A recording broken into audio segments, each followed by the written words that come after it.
Հարգելի ներկաներ, բարև ձեզ։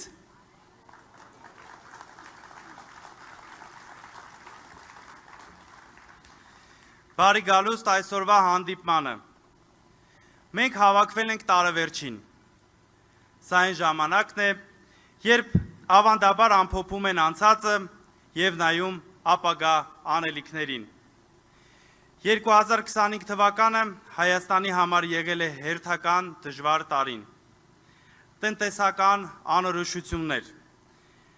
աճող պարտքեր, սոցիալական անարդարություն, օրենքի ոտնահարում, ամոթալի դավաճանություններ, բայց միաժամանակ տարի, երբ մեր հասարակությունը ցույց տվեց իր կենսունակությունը, մարդիկ շարունակեցին պայքարել, չհաշտվել, պահանջել, մենք գտանք նոր մարդկանց, նոր գաղափարներ,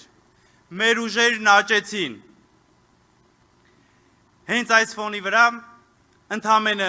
մի քանի օր հետո, մենք մուտք ենք գործելու Հայաստանի պատմության համար ճակատագրական 2026 թվականը։ Հաջորդ տարի որոշելու է մեր որպես ազգի և պետականության ապագան։ Այսօր խոսենք մեր ձևով ապագայի մասին։ Մենք ցույց կտանք պարզ պատկեր։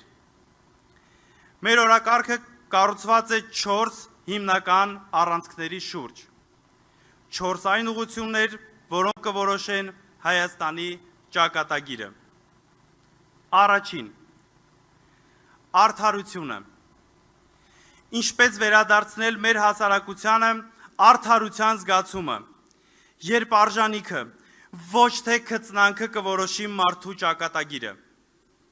Երկրորդ, բարեկեցությունը։ Ինչպես վերադարձնել Հայաստանը իսկապես բարեկեցիկ երկիր, որտեղ չկա աղքատություն, որտեղ յուրաքանչյուրը տանիք ապահով է իրեն զգում։ Երրորդ, խելամիտ արտաքին քաղաքականությունը։ Ինչպես վերակառուցել մեր հարաբերությունները հարևանների ու գերտերությունների հետ առանց ուրանալու մեր շահերը։ Եվ վերջապես չորրորդ, համերաշխությունը։ Ինչպես վերածնել մեր պառակտված հասարակությունը, դառնալ մի մեծ ընտանիք, իրար հանդեպ սիրով ու փոխադարձ հարգանքով։ Այսօր մենք լսելու ենք Սամվել Կարապետյանին։